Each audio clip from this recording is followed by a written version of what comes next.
Hello Himachal वासियों, क्या हाल है? आइए जानते हैं हिमाचल प्रदेश की बड़ी खबरें और आज शाम तक के हिमाचल की मुख्य समाचार पर नजर डालते हैं। इससे पहले आप वीडियो को लाइक नहीं किए हैं तो लाइक कर दीजिए और चैनल में नए हैं तो चैनल को सब्सक्राइब कर लीजिए। सहायक शिक्षकों को पहले अक्टूबर 2012 से ही मिलेगा संशोधित वेतन, उच्च न्यायालय ने पारित किया आदेश। हिमाचल प्रदेश उच्च न्यायालय ने शिक्षा विभाग के सहायक शिक्षकों को पहले अक्टूबर 2012 से संशोधित वेतनमान देने के आदेश पारित कर दिए हैं। न्यायाधीश ज्योत्सना रिवाल दुआ ने शिक्षा विभाग को आदेश दिए हैं कि वह 6 सप्ताह के भीतर सहायक शिक्षकों को संशोधित वेतनमान अदा करें। वहीं अदालत ने विभाग को आदेश दिए हैं कि इन शिक्षकों को दिए जाने वाले संशोधित वेतन पेंशन निर्धारण के लिए भी गिना जाए। वहीं याचिकाकर्ता नानक चंद और अन्यों की याचिकाओं को स्वीकार करते हुए हाईकोर्ट ने यह निर्णय सुनाया। बता दें कि याचिका में आरोप लगाया गया था कि शिक्षा विभाग ने सिर्फ सहायक शिक्षकों डीपी की श्रेणी को छोड़कर बाकी 19 श्रेणियों को संशोधित वेतनमान का लाभ पहले अक्टूबर 2012 से दिया है, लेकिन इन शिक्षकों को यह लाभ पहले नवंबर 2014 से दिया गया। शिक्षा विभाग में खत्म नहीं हो रहा है डेपुटेशन कल्चर, अब इंस्पेक्शन विंग में ज्वाइन कर गई 2 शिक्षिकाएं। जो सरकारी स्कूलों में शिक्षकों की कमी को पूरा करने के लिए पिछले माह प्रदेश सरकार की ओर से निर्देश जारी किए गए थे कि डेपुटेशन का कल्चर बंद किया जाएगा। यही नहीं, शिक्षा विभाग की ओर से बाकायदा प्रदेश के सभी जिलों के शिक्षा उपनिदेशक से उनके जिलों में डेपुटेशन पर तैनात शिक्षकों की डिटेल भी मांगी गई थी। बता दें कि जिला हमीरपुर से भी उस वक्त 13 शिक्षकों और 4 अन्य मुलाजिमों की लिस्ट विभाग को भेजी गई थी। उस वक्त ऐसा माना जा रहा था कि शिक्षा विभाग अब डेपुटेशन पर आराम फरमा रहे हैं, लेकिन इन शिक्षकों की तैनाती उन स्कूलों में करेगा जहां संबंधित विषयों के शिक्षक नहीं है। लेकिन हाल ही में हमीरपुर में डेपुटेशन पर आई 2 महिला शिक्षकों की तैनाती इस बात की गवाही दे रही है कि सरकार अपने ही आदेशों को मनवाने में नाकाम साबित हो रही है। वही जानकारी यह है कि 2 महिला शिक्षिकाएं टीजीटी मेडिकल है। बताते हैं कि इनमें एक शिक्षिका बिलासपुर जिला से यहां डेपुटेशन पर आई है तो दूसरी अंडर ट्रांसफर है। 2600 भर्तियों पर फैसला जल्द, बिजली बोर्ड ने वित्त विभाग से मांगी प्रमोशन और भर्ती पर राय। जब बिजली बोर्ड में 4000 प्रमोशन और 2600 भर्तियों पर फैसला जल्द आएगा। वही बोर्ड प्रबंधन ने सर्विस कमेटी की बैठक को लेकर कदम बढ़ा दिए हैं। वह सर्विस कमेटी के बाद आने वाले वित्तीय बदलावों पर मुहर लगाने के फाइल वित्त विभाग को सौंप दी गई है। वही वित्त विभाग की राय के बाद बिजली बोर्ड में प्रमोशन और नई भर्तियों का रास्ता साफ हो जाएगा। वही मुख्यमंत्री सुखविंदर सिंह सुक्खू को भी बिजली बोर्ड के अधिकारियों को सर्विस कमेटी की बैठक को लेकर निर्देश दे चुके हैं। वही गौरतलब है कि यह भर्तियां सर्विस कमेटी के माध्यम से होनी है, लेकिन लंबे समय से सर्विस कमेटी की बैठक को टाला जा रहा है।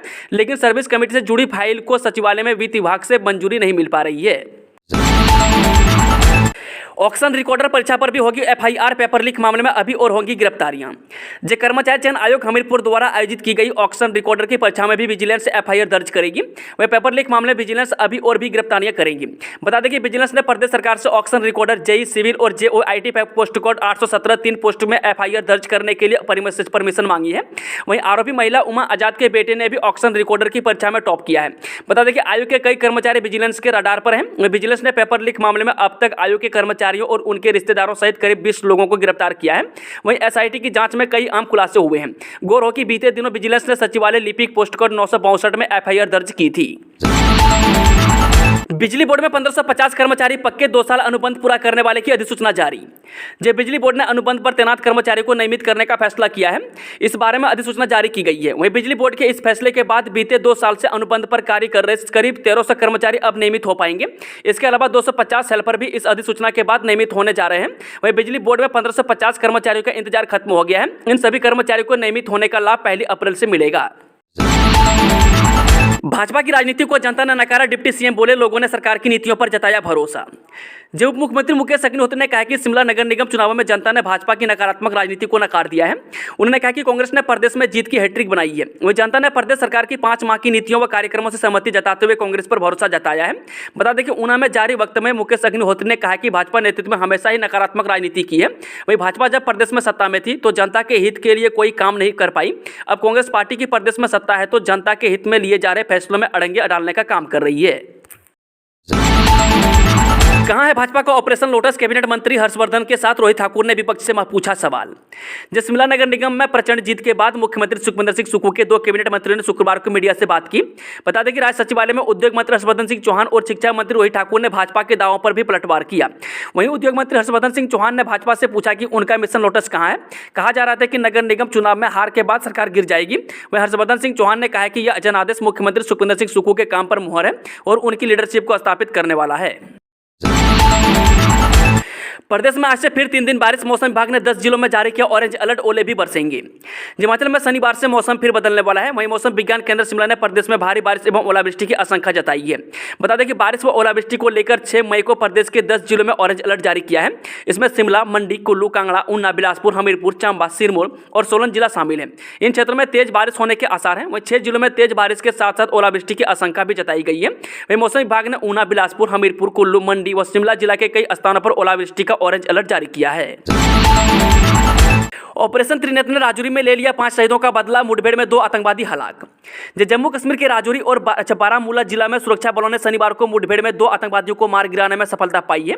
वहीं मुठभेड़ के बारे में जानकारी देते हुए सेना के प्रवक्ता ने बताया कि आज सुबह लगभग 7 बजे से राजौरी सेक्टर के कांडी 1 में पुलिस और केंद्रीय रिजर्व पुलिस यानी कि सीआरपीएफ के समन्वय में भारतीय सेना द्वारा चलाए जा रहे संयुक्त अभियान में घेराबंदी की गई और आतंकवादियों को मार गिराया गया।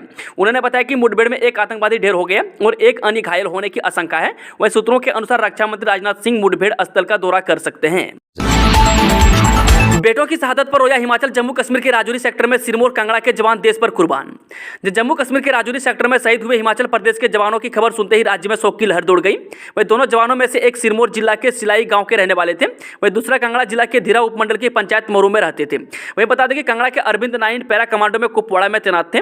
वहीं अरविंद 2 माह पहले ही छुट्टी काटकर ड्यूटी पर लौटे थे। जानकारी के अनुसार सिलाई ग्राम पंचायत के प्रधान शीला नेगी ने बताया कि भारतीय सेना में तैनात 26 वर्षीय जवान प्रमोद नेगी पुत्र देवेंद्र नेगी सिलाई गांव का रहने वाला था, जो शुक्रवार प्रातः आतंकवादियों से लोहा लेते हुए राजौरी सेक्टर शहीद हो गए। वहीं आपको बता दें कि अभी यह स्पष्ट नहीं हो पाया है कि प्रमोद नेगी की पार्थिव देह कब तक उनके पैतृक गांव सिलाई पहुंच पाएगी। यूपीएससी परीक्षा करवाने का धर्मशाला को मिला दूसरा मौका। 28 मई को होगा इम्तिहान। हिमाचल प्रदेश के धर्मशाला में संघ लोक सेवा आयोग यानी कि यूपीएससी सिविल सेवा की प्रारंभिक शिक्षा करवाने का अवसर दूसरी बार फिर मिल गया है। वहीं इस बार 28 मई को इस परीक्षा का आयोजन किया जाएगा। इसके निचले हिमाचल के युवक व युवतियों को घर के नजदीक और कम खर्च में सिविल सेवा परीक्षा में बैठने का अवसर मिल पाएगा। वहीं पिछले वर्ष 5 जून को पहली बार धर्मशाला में लिखित परीक्षा के लिए 3 परीक्षा केंद्र स्थापित किए गए थे। वहीं परीक्षा की तैयारियों को लेकर उपायुक्त डॉक्टर निपुण जिंदल पिछले दिनों दिल्ली में आयोजित एक महत्वपूर्ण बैठक में भाग लेकर लौटे हैं। वहीं बता दें कि पिछले वर्ष के सफल आयोजन के बाद इस बार भी धर्मशाला को इन परीक्षाओं की मेजबानी करने का अवसर मिला है। 9 मई को बुलाई ड्राइवर यूनियन। एचआरटीसी प्रबंधन बैठक के लिए माना, रात्रि सेवाओं पर होगा फैसला। ड्राइवर यूनियन की चेतावनी के बाद अब एचआरटीसी प्रबंधन ने नरम रवैया अपना लिया है। वहीं एचआरटीसी प्रबंधन ने 9 मई को ड्राइवर यूनियन को वार्ता के लिए बुलाया है। ऐसे में अब प्रदेश में रात्रि सेवाओं पर 9 मई के बैठक के बाद ड्राइवर यूनियन फैसला लेगी। इससे पहले ड्राइवर यूनियन ने चेतावनी दी थी कि अगर 7 मई को एचआरटीसी प्रबंधन व सरकार ड्राइवर कंडक्टरों को 39 रुपये यानी 1 महीने की नाइट ओवर टाइम की राशि एडवांस में दी जाती है, तभी एचआरटीसी चालक परिचालक रात्रि सेवाएं देंगे, नहीं तो नाइट ओवर टाइम नहीं किया जाएगा। जम्मू कश्मीर में लश्कर का एक आतंकी ढेर जायजा लेने पहुंचेंगे रक्षा मंत्री। जम्मू कश्मीर के बारामूला के करहामा कुंजर इलाके में भारतीय सेना और आतंकवादियों के बीच मुठभेड़ में एक आतंकी मारा गया। वह आतंकवादी की पहचान आबिद वानी के रूप में हुई है। वह यारहोल वापापोरा कुलगाम का रहने वाला था। वह आबिद वानी आतंकवादी संगठन लश्कर से जुड़ा हुआ था। वह कश्मीर जोन पुलिस ने यह जानकारी दी है। बता दें कि आतंकी के पास से भारी मात्रा में विस्फोटक और हथियार बरामद किए गए हैं। वह सुरक्षा बलों ने इलाके में सर्च ऑपरेशन चलाया है। दोस्तों, आज की खबरों का सिलसिला समाप्त होता है। अगर जानकारी पसंद आई तो वीडियो को लाइक, शेयर, चैनल को सब्सक्राइब जरूर करें।